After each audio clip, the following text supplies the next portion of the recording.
Hi viewers, welcome back to my mini vlog. ಇವತ್ತು ನೋಡ್ರಿ ಬೆಳಗ್ಗೆನ ನಮ್ಮ ಪಾಪು ಮಲ್ಕೊಂಡಿದ್ದ. ನಾ ಸ್ನಾನ ಎಲ್ಲ ಮುಗಿಸ್ಕೊಂಡು ಬಂದು ಸ್ವಲ್ಪ ದೇವ್ರ ಪೂಜೆ ಮಾಡೋದಿತ್ತು ನೋಡ್ರಿ. ದೇವ್ರ ಪೂಜೆ ಎಲ್ಲ ಮುಗಿಸ್ಕೊಂಡು ನೆಕ್ಸ್ಟ್ ನಾನು ಡೈಲಿ ಸಾಯಿಬಾಬಾಗೆ ಅಂತ ಹೇಳಿ ಶ್ರದ್ಧಾ ಶಿವಬಿರಿಯ ಸಂಕೇತವಾಗಿ 2 ದೀಪಗಳನ್ನು ಹಚ್ತೀನಿ. ಸೊ ಸಾಯಿಬಾಬಾನ ಪೂಜೆ ಕೂಡ ಮುಗಿಸ್ಕೊಂಡಾದ್ಮೇಲೆ ಇವತ್ತು ನಮ್ಮ ಬೇಬಿಗೆ ಸ್ವಲ್ಪ ಕಿವಿ ಚುಚ್ಸೋದಿತ್ತು. ಅದಕ್ಕಿಂತ ಮುಂಚೆ ನಮ್ಮ ಮಮ್ಮಿ ಆಳ್ವಿ ಮಾಡಿಟ್ಟಿದ್ರು ನೋಡ್ರಿ. ಆಳ್ವಿ ಅಂದ್ರೆ ಬ್ಯಾಕ್ ಪೇನ್ ಎಲ್ಲ ಬರೋಂಗಿಲ್ಲ ಇದನ್ನು ಕುಡಿಯೋದ್ರಿಂದ ಆಫ್ಟರ್ ಡೆಲಿವರಿ. ಸೊ ಅದಕ್ಕೋಸ್ಕರ ಆಳ್ವಿ ಎಲ್ಲ ಕುಡೋದಾದ್ಮೇಲೆ ಇದು ನೋಡ್ರಿ ನಮ್ಮ ಬೇಬಿಗೆ ಸ್ವಲ್ಪ ಹುಷಾರಿಲ್ಲ, ಅದ್ರ ಸಂಬಂಧ ಸಿರಪ್ ಎಲ್ಲ ಹಾಕೋದಿತ್ತು. ಸಿರಪ್ ಎಲ್ಲ ಹಾಕಿ ಮುಗಿಸ್ಕೊಂಡಾದ್ಮೇಲೆ ಅವಂಗ ಇವತ್ತು ಕಿವಿ ಚುಚ್ಸೋದಿತ್ತು ನೋಡ್ರಿ. ಅದಕ್ಕೋಸ್ಕರ ಅವಂಗ ಈ ರೀತಿ ಇಯರಿಂಗ್ಸ್ ತೊಗೊಂಡು ಬಂದಿದ್ರು ಅವ್ರ ಅತ್ತೆ. ಆಮೇಲೆ ಈ ಇಯರಿಂಗ್ಸಿಂದನೇ ಅವಂಗ ಕಿವಿ ಚುಚ್ಚೋದಿತ್ತು ಇವತ್ತು. ಇದನ್ನು ಕಿವಿ ಚುಚ್ಚೋ ಶಾಸ್ತ್ರ ಅಂತ ಕೂಡ ಕರೀತಾರು.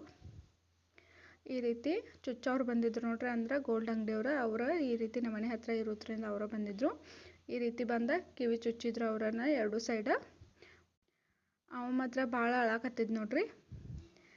ಈ ವಿಡಿಯೋದೊಳಗೆ ಅಳಾಕ್ತಾನವ. ಈ ಮಿನಿ ವ್ಲಾಗ್ ಹೆಂಗಿತ್ತು ಅಂತ ಹೇಳಿ ಕಮೆಂಟ್ ಮಾಡಿರಿ, ಶೇರ್ ಮಾಡಿರಿ, ಲೈಕ್ ಮಾಡಿರಿ. ಹಂಗೆ ನಮ್ಮ ಚಾನಲ್ನ ಸಬ್ಸ್ಕ್ರೈಬ್ ಮಾಡ್ಕೊರಿ. Thank you for watching.